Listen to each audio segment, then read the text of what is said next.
Attorney Ricky Tumutorgo, nagtataguyod ng katotohanan, nakikipaglaban para sa bayan.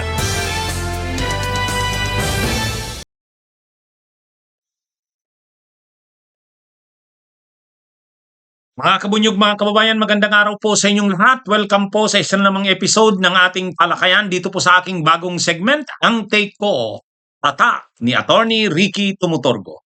Ito po ang aking bagong segment na Ang Take Ko. Ginawa ko po ito dahil maraming nagme-message sa akin araw-araw. Attorney, anong take mo sa issue na to? Attorney, anong take mo sa pangyayaring ito? Kaya gumawa na lang ako ng regular ko ng segment. Ito na po yun. Kaya kung gusto nyo pong malaman anong take ko sa isyong ito, sa pangyayaring ito, abangan nyo po ito regular, araw-araw, dito po sa aking Attorney Ricky Tumutorgo YouTube channel. Kung hindi pa po kayo nakasubscribe dito sa channel kong ito, subscribe na po kayo. Meron din po tayong Attorney Ricky Tumutorgo Facebook page. Kung hindi pa po kayo nakafollow, follow na po kayo. Ayan, at regular nyo na pong abangan ang take ko ni Attorney Ricky Tumutorgo. Mga kabunyog, ito nabibisi tayo, nakatutok tayo sa impeachment ni Sara Duterte. Pero alam nyo, habang gumugulong ang impeachment ni Sara sa Kamara, sa ngayon nasa Justice Committee na. Ano na ito, talagang gumugulong na yung initiation ng impeachment complaint sa Kamara. Pero mayroon pang yung kaso pala ni Sara kontra kay Sara at sa iba pang mga officials ng DepEd, ng OVP, gumugulong din pala. Ito yung binunyag ni Assistant Ombudsman Miko Clavano. Di ba may final na mga kaso sila dating Senador Sonny Trillanes sa Ombudsman? Laban kay Sara Duterte. Ang kaso na yun ay plunder, malversation, graft. Akala ko hindi inaaksyonan ng Ombudsman yun. Hindi. Gumugulong pala mga kabunyog, mga kababayan, yung kaso na yon, lalo na yung plunder. Kaya ayon sa ombudsman, gumugulong. Nag-iimbestiga sila. At kumbaga mayroon din silang sariling investigasyon. Kung ang Kamara ay may ginagawang mga hearings para sa impeachment ni Sara, ang purpose ng impeachment ay para matanggal si Sara sa pwesto. Hindi na ito sa eleksyon o hindi na ma-appoint sa anumang posisyon sa gobyerno. Pero yung kasong kriminal, kung makita ng ombudsman na may probable cause o lalo na may reasonable certainty of conviction at may prima facie evidence, kakasuhan din ng ombudsman si Sara sa Sandigan Bayan. Kaya ayon kay Miko Clavano, tuloy ang kasong plunder ni Sara, iniimbestigahan nila. Ibig sabihin, ganito mga kabunyog ang senaryos. Halimbawang ma-convict si Sara, matanggal sa pwesto. Halimbawang matanggal sa pwesto, ma-convict sa impeachment. Ibig sabihin, pagkatapos niyan, tuloy ang mga criminal cases niya. Dahil ngayon, gumugulong na ang investigasyon ng ombudsman sa plunder. Paano naman kung hindi matanggal si Sara, hindi ma-convict? Narinig na natin yung sinabi ni Ombudsman Boying dyan. Mayroon silang pananaw na pwede pa rin kasuhan si Sara ng criminal case. Isa yan anya sa ini-explore nilang option. Kaya, matanggal si Sara o hindi, mukhang tuloy-tuloy itong plunder case na ito ni Sara sa ombudsman. Na ngayon nga ay gumugulong din pala. Ibig sabihin, nag-iimbestiga ang Kamara, yung Justice Committee, sila sa Senado, sila sa ombudsman, nag-iimbestiga rin. Doon naman sa kasong plunder. Kaya marami talagang problemang kakasarapin nito si Sara Duterte. Hindi lang pala ito yung impeachment. Yung criminal case pala, gumugulong din. Kala ko, parang lang yun, nag-file si dating Senador Sonny Trillanes, tapos na. Hindi. Ilang counts ng ng graft, malversation, tsaka plunder. Kaya medyo mabigat mga kabunyog. Grabe pala itong kakaharapin ng mga kaso ni Sara Duterte talaga. At hindi kung iisipin mo, papatapusin muna yung impeachment saka iimbestigahan si Sara ng ombudsman. Hindi. Ngayon pala, nag-iimbestiga na ang ombudsman. Kaya kung matapos man ang hearing ng kaso ang impeachment ni Sara, kung makonvict ito sa Senado, matanggal sa pwesto, kahit na hindi na ito tumakbo, hindi naman pwedeng dahil natanggal ka na sa pwesto, tapos na. Paano naman pala yung pananagutan mo doon? Hindi. Pwede kang kasuhan ng criminal case. At ito na nga yung iniimbestigahan ng ombudsman. Kaya yung kasong plunder ni Sara, gumugulong, iniimbestigahan. Kung matapos ang impeachment, makonvict siya sa Senado, pa-file naman siya ng kaso. Kaya hindi lang impeachment. Kumbaga ang impeachment, pagtanggal kasi sa pwesto yan. Ang impeachment kasi hindi naman criminal case. Hindi ka naman makukulong dyan eh. Pero alangan naman sa mga ginawa ni Sara, hindi siya makulong.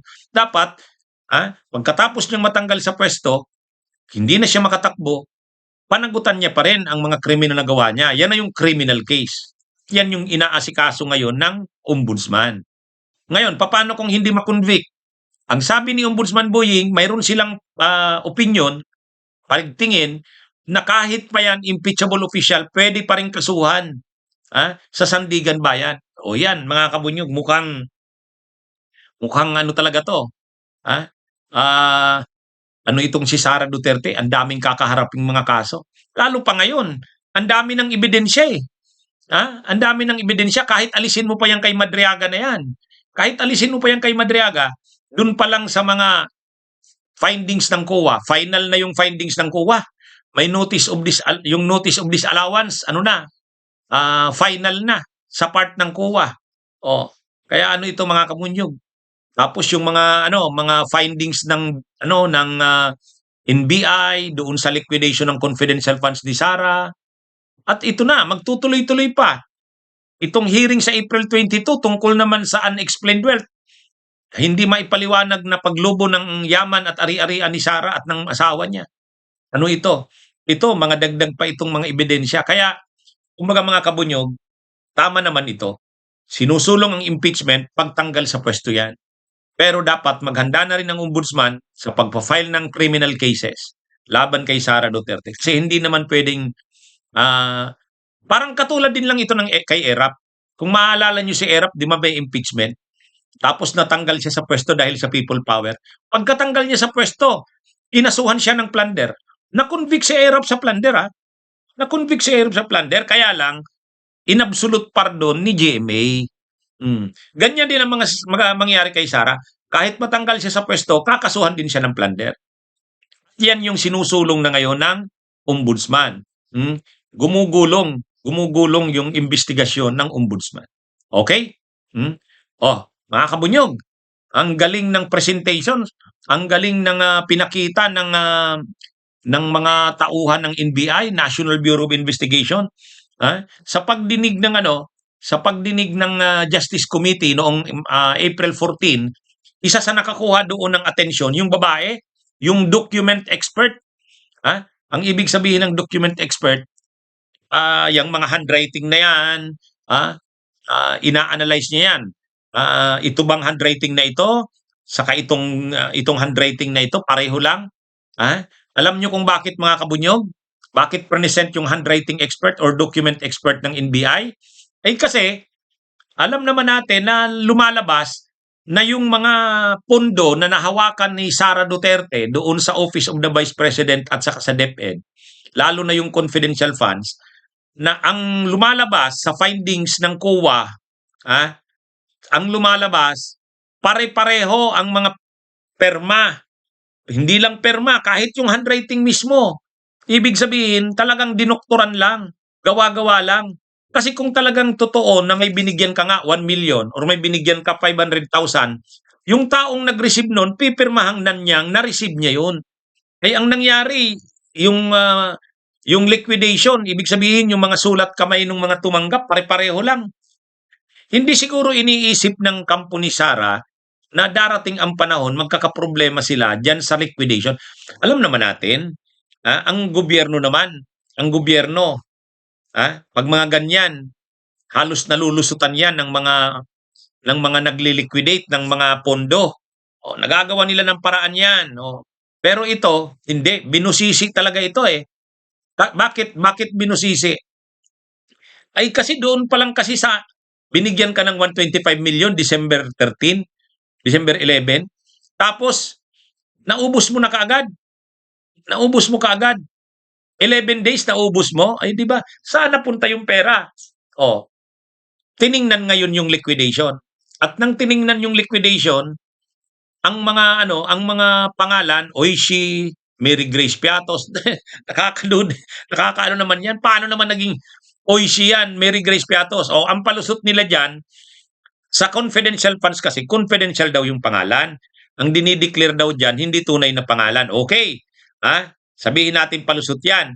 Pero, ano ang, dapat yung tumanggap na tao, kahit hindi mo dineclare yung tunay na pangalan, may perma siya. Dapat paiba-iba yung perma. Eh dito hindi, pare-pareho ang handwriting. Pare-pareho ang handwriting. O, tingnan nyo. O, pinakita yung mga handwritings eh. Kinumpara nung document expert. Kaya dito mga kabunyog, mga kababayan, isa pa ito sa matibay na na ebidensya laban kay Sara. Na yung mga liquidations, ibig sabihin, yung pinakita nila na tumanggap ng mga pera, ano na lang, siguro mga staff na lang nila yon. Ha? Ilang tao na lang ang nagpipirma o tapos tumanggap ng 500,000, tumanggap ng 250,000, tumanggap ng 1 million. Inubos nila yung 125 million mga kabunyog sa 11 days. O, kaya hindi lang yon. Actually, kahit yung confidential funds ng 2023, may 375 million na naman na may disallowance. Ibig sabihin malamang ganun din yun. Malamang, malaking posibilidad. Talagang ganun ang ginawa nila Sara Duterte. Talagang hindi naman napunta sa tama yung pera ng bayan eh. Ang ginawa nila, niliquidate na lang nila na tumanggap si ganito, tumanggap si ganyan, pinapirmahan, gawa-gawa na lang na perma. Yun ang pinatutunayan ng NBI doon sa presentation doon sa hearing noong April 14 eh. Ha? Mga 36 daw na dokumento. In-example lang yun ha, sample. 36 na dokumento. Mga 7 tao lang ang sumulat. Oh. kaya, kaya itong mga DDS na lang ang naniniwala pa diyan na walang korupsyon doon sa confidential funds na yun. Yung confidential funds talaga hindi naman illegal kasi binigay yan ng inaprubahan yan ng Kongreso. Yung 125 million binigay ng Pangulo. Oh. Yung 500 million na confidential funds ng DepEd noong 2023 at saka yung 150 million na confidential funds 500 million na confidential funds ng OBP at 125 million na confidential funds ng DepEd o 150 million ba yon? Legal yon kasi dumaan sa Kongreso eh. Dumaan sa Kongreso. Oh, pero hindi naman ibig sabihin na binigyan ka ng 150 million, ibubulsa mo na yon. Hindi. Gagastusin mo yon sa dapat na pagkagastusan. At magpakita ka ng mga ebidensyang nagastos nga ito sa tamang paggastos. Ang problema, ang mga ebidensyang pinakita, pare-parehong handwriting. Yun ang lumalabas doon. Pare-parehong perma. Mga pangalan na gawa-gawa lang, Mary Grace Piatos, Oishi. Yan. Yun, doon pa lang, napakatibay ng mga ebidensya nun, na talagang mayroong katiwalian doon sa confidential funds. Yan yung malinaw dyan. Unang-una, yung maubos mo pa lang yung 125 million 11 days, ang laki ng kaduda na kaagad yan eh. Tapos nung tiningnan pa yung mga pangalan ng binigyan ng pera, mga Mary Grace Piatos, Oishi, wala namang mga ganung pangalan sa Philippine Statistics Authority. Tapos nung tiningnan naman yung mga perma, ayon sa NBI document expert or handwriting expert, 7 lang na tao ang sumulat halos ng mga dokumento. Oh, kita mo yan? Oh, anong diyan? Anong malinaw diyan? Ay talagang grabe yung katiwalian doon sa confidential funds. Yan yung malinaw diyan, mga kabunyog, mga kababayan. Kaya ang galing actually nung presentation nung NBI document expert. Panoorin nyo. Pinakita niya talaga, kinumpara niya yung mga handwriting. Doon pa lang, ebidensya na yan na may probable cause talaga na masampahan ng impeachment si Sara. Kasi ang dinidetermine dito sa hearing ng Kamara, probable cause eh. Doon pa lang sa mga ebidensya at testigo na yun. Ano na yun? Ang testigo doon, yung handwriting expert, yung document expert na nag-analyze nung mga handwritings. Oh. Kaya ano ito mga kabunyog, talagang ah, huling-huli na itong si Sara Duterte diyan. O ngayon, isa pa sa kinakalat ng mga DDS, mga kabunyog, kinakalat nila, 'di ba umiyak si Madriaga? Umiyak si Madriaga, napaiyak si Madriaga sa isang punto nung kanyang testimonya doon sa kamera ay napaiyak siya. Ah, napaiyak siya. Pero nakaano naman, sandali lang naman 'yun. Ngayon, linalabas ngayon ng mga DDS, madrama daw si Madriaga. Ah, crying drama. Oh, nagdadrama lang daw yung mga paiyak-iyak.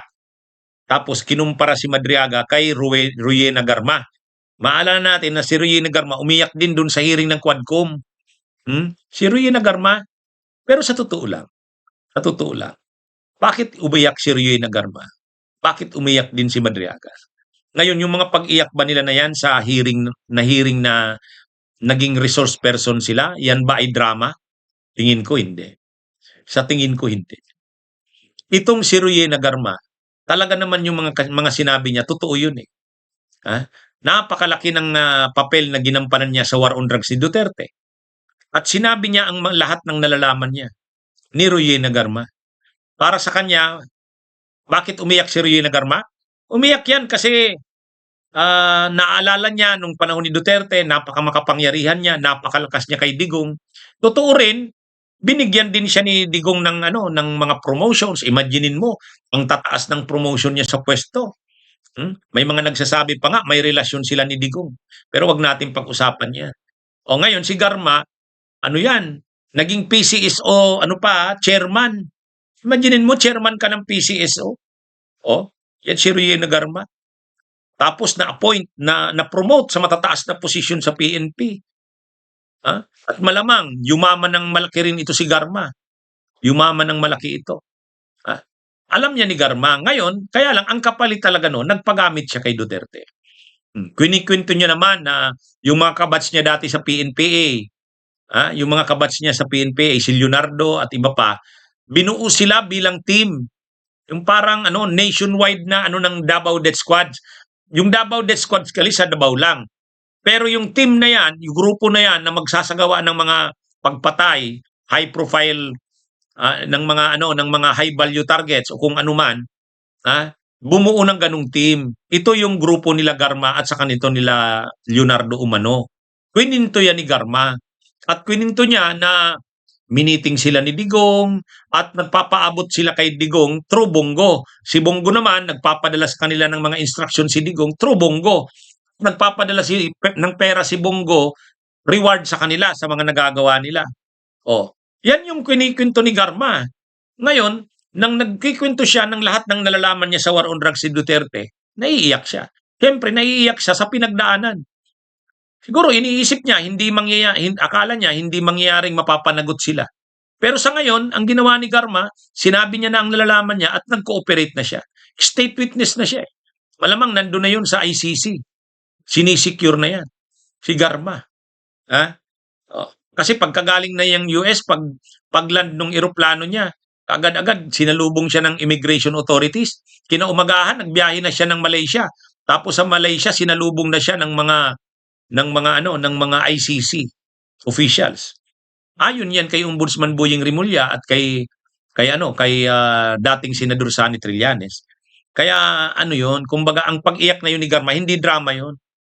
Kumbaga yung parang nasira yung buhay mo sa panahon ni Duterte. Lahat ng pinagdadaanan niya ngayon dahil kay Duterte yan. Totoo, nung sumunod siya sa mga gusto ni Duterte, na rin siya. Marami ring binigay sa kanyang pabor, promotions, si Duterte. Pero sa ngayon, pinapanagutan niya na yan at pinagsisisihan niya na. Naluluha, naiiyak siya ngayon sa pinagdaanan niya. Ganon din itong si Madriaga. Ang pag-iyak ni Madriaga, grabe rin yung tiwala sa kanya ni Digong. Pinasa pa siya kay Sara na kung sila Sara din, ginamit siya. Tapos sa bandang huli, ibibitray siya. Kasi, ang kinikwento di ba ni Madriaga, nung pinakulong siya kinasuhan siya ni Harry Roque, tapos ang ginawa, humingi siya ng tulong kay Sara na kausapin sila, sabihan si Roque na i-atras ang wala man lang daw ginawa si Sara. Samantalang grabe yung sakripisyo niya, ano? Grabe yung sakripisyo niya sa Duterte. Kumbaga nagsakripisyo siya ng sobra, sabi ni Madriaga. Kaya naiyak siya doon. Feeling niya na betray siya. Kaya yung pag-iyak na yun ni Madriaga, ano yun? Totoo yun. Ganun din kay Garma, totoo yun. Hindi yun drama. Kaya lang siyempre, sinisiraan ng mga DDS, ng mga pro-Duterte, itong si Garma at si Madriaga kasi nagsasabi na ngayon ng totoo. Nagsasabi na ngayon ng at grabe yung damage na dinadala kay Digong ni Garma, pati kay Bongo. Oh. Grabe rin ang damage na dinadala ni Madriaga kay Sara at sa mga Duterte. Kasi lumalabas na yung katotohanan eh. Kaya sinisiraan nila si Garma at si Madriaga. Kumbaga binabatikos nila na itong pag-iyak nila ay mga drama lang. Pero hindi drama 'yon. Ano na 'yon? Kumbaga naiyak sila sa pinagdaanan nila sa ilalim ng mga Duterte. Okay, mga kabunyog, mga kabayan, magandang araw sa inyong lahat. Mabuhay po tayo.